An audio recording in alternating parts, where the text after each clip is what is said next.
আসসালামু আলাইকুম। গত ক্লাসে বকেয়া ভাড়া ও বীমা খরচের পরিমাণ নির্ণয় করেছি। আজকে সমন্বয় দাখিলা তৈরি করা শিখব। সাধারণত কার্যপত্র তৈরি করার জন্য একটি রেওয়া মিল থাকে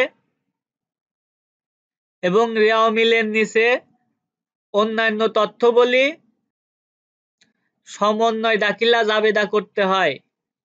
সমন্বয় দাখিলা তৈরি করতে পারলে কার্যপত্র তৈরি করা সহজ হয়। আসুন আমরা অন্যান্য তথ্যাবলী ১ নম্বর দেখি।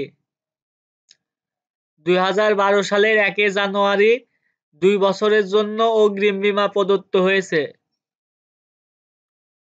সমন্বয় দাখিলার ক্ষেত্রেও ২টি এন্ট্রি থাকবে, এক পাশ ডেবিট, এক পাশ ক্রেডিট। যেহেতু ২ বছরের জন্য অগ্রিম বীমা প্রদত্ত হয়েছে, বীমা খরচ হিসাব ডেবিট, অগ্রিম বীমা হিসাব ক্রেডিট। ২ নম্বর, ২ মাসের ভাড়া বকেয়া রয়েছে।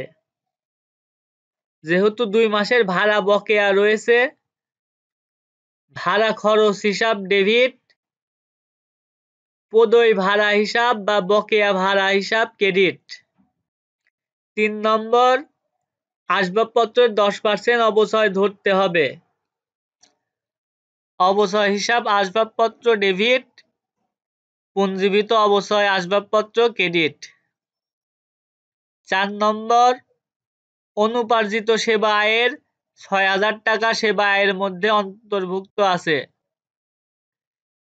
সেবা আয় হিসাব ডেবিট, অনুপার্জিত সেবা আয় হিসাব ক্রেডিট।